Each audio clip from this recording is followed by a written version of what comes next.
One of the challenges we face is the interconnectivity of risk today. The physicist Friedrich Capra stated, the more we study the major problems of our time, the more we come to realize that they cannot be understood in isolation. They are systemic problems, which means that they are interconnected and interdependent. The physicist here was talking about biological ecosystems, but he might as well have been talking about the modern organization, that the more we study the major problems or risks of our time, the more we come to realize that they cannot be understood in isolation. They're systemic risks, which are it means that they're interconnected and interdependent risks.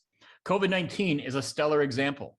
What starts off with a health and safety risk cascades and increases our IT security risk because of the work from home environment. I mean, look at me. I've been a home office worker for 25 years, working from my home office. But now everybody's working from their home office, or has been at least.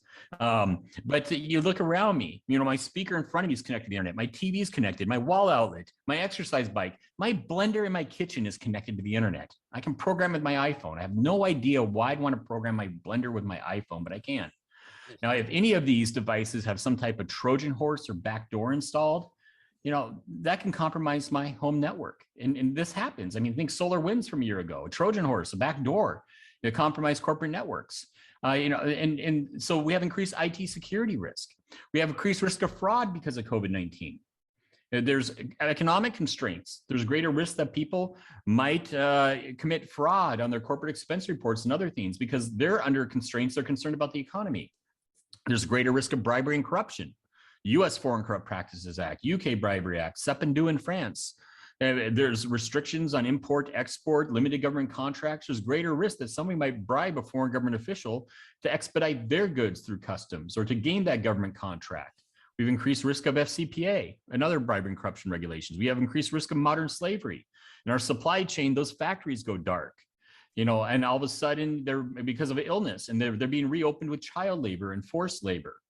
I can go on and on. COVID-19 has this cascading impact where one health and safety risks increases the risk in all these other areas. It's an interconnected risk environment.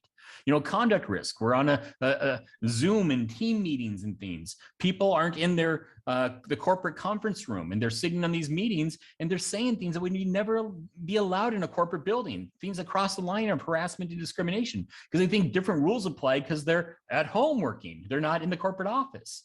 And so we've seen increased risk of harassment, discrimination.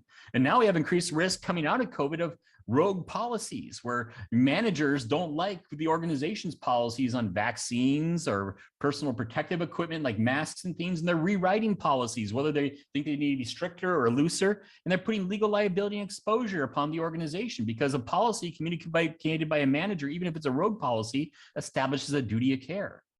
It's an interconnected risk environment. It's very complex, and we have to see these relationships of risks. What starts off with one risk, like in this case of the example of COVID-19 health and safety risk, cascades increase as all these other risk exposure.